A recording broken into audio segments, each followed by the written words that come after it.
هاي الاصلي وهاي التقليد. اوكي هاي التقليد ايرانية والاصلية تركية. لقيت نستلة ثالثة تقليد للنمبر 1 اللي هي هاي اسمها نمبر 10.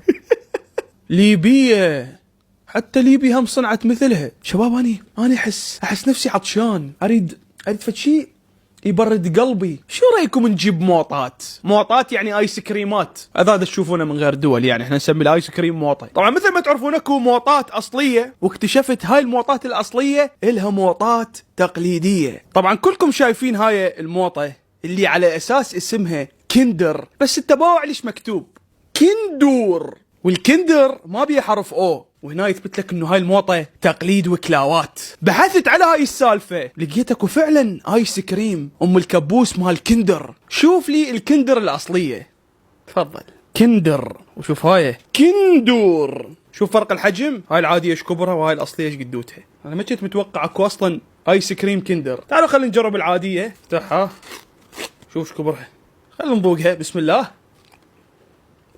يعني كايس كريم طيبه، اصلا من كثر ما طيبه عبالي هي هاي الاصليه، بس من شفت هاي انصدمت. لا شباب طيبه، سوري اذا لزق بحلق الشيء غلس. تعالوا هسه خلينا نفتح الاصليه. شنو هاي؟ لا لا لا لا لا لا مستحيل. شوف الابداع، باوع لي الابداع. شوف، لا لا لا مبينه من شكلها رهيبه. بسم الله.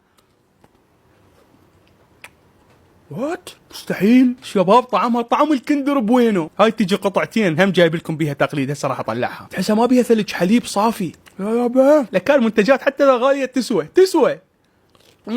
شنو الطعم.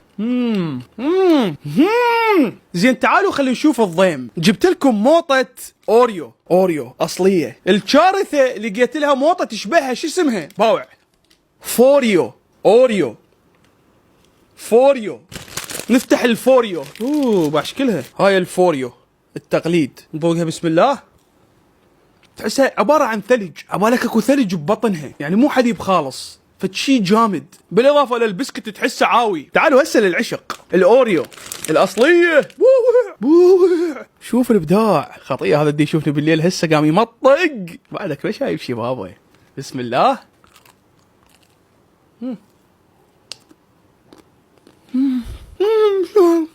باع الابداع، باع الاوريو اللي ببطنها من السما للقاع. شباب انا اعشق هاي السلسله. ليش؟ لان اكل بيها. خلينا نروح على الشغله اللي بعدها. اليوم جايب لكم اغلى مي بالعالم. تفضل عزيزي المشاهد، هذا مي امريكي اعتقد، ما ادري بريطاني. راح تقول لي هذا ايش قد سعره؟